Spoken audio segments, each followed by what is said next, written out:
We got a report of a stranded large whale on January 29th down in Everglades National Park.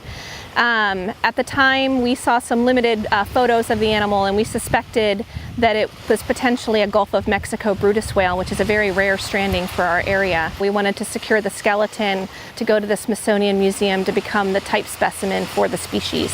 So we trailered the whale after the necropsy was conducted down in Everglades on a big flatbed truck up to Fort De Soto, who was kind enough to let us bury it here temporarily until the Smithsonian could come down and recover the animal, which is what we're doing today. One of the reasons that was so important is the Gulf of Mexico Brutus whale was recently declared endangered by the National Marine Fisheries Service, and it's one of the most endangered large whales in the world.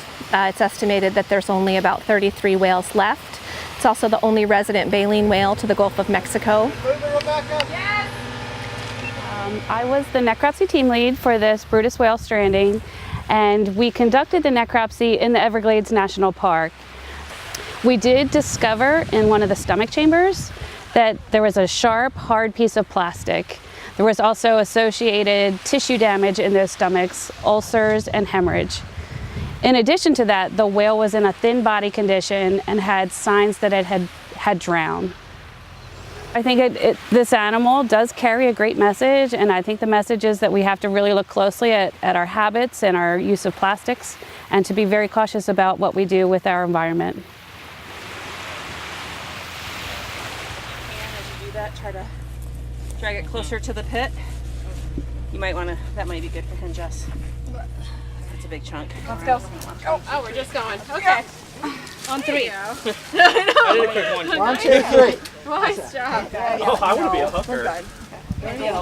Maybe we get most of this side fence and we have them roll it on the other side and get that downside. Yeah. And instead of fighting underneath it.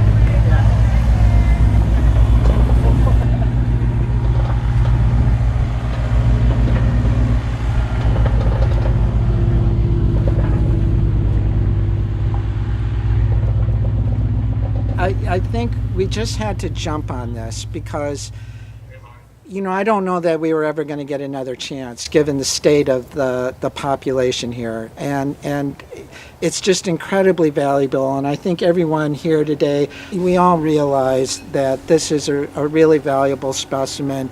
And, you know, we want to focus on this species and we want to bring attention to it.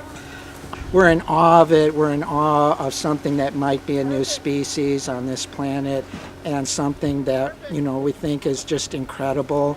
But at the same time, you know, it's already endangered. It's already something that's been heavily impacted by man and, you know, in some senses fallen.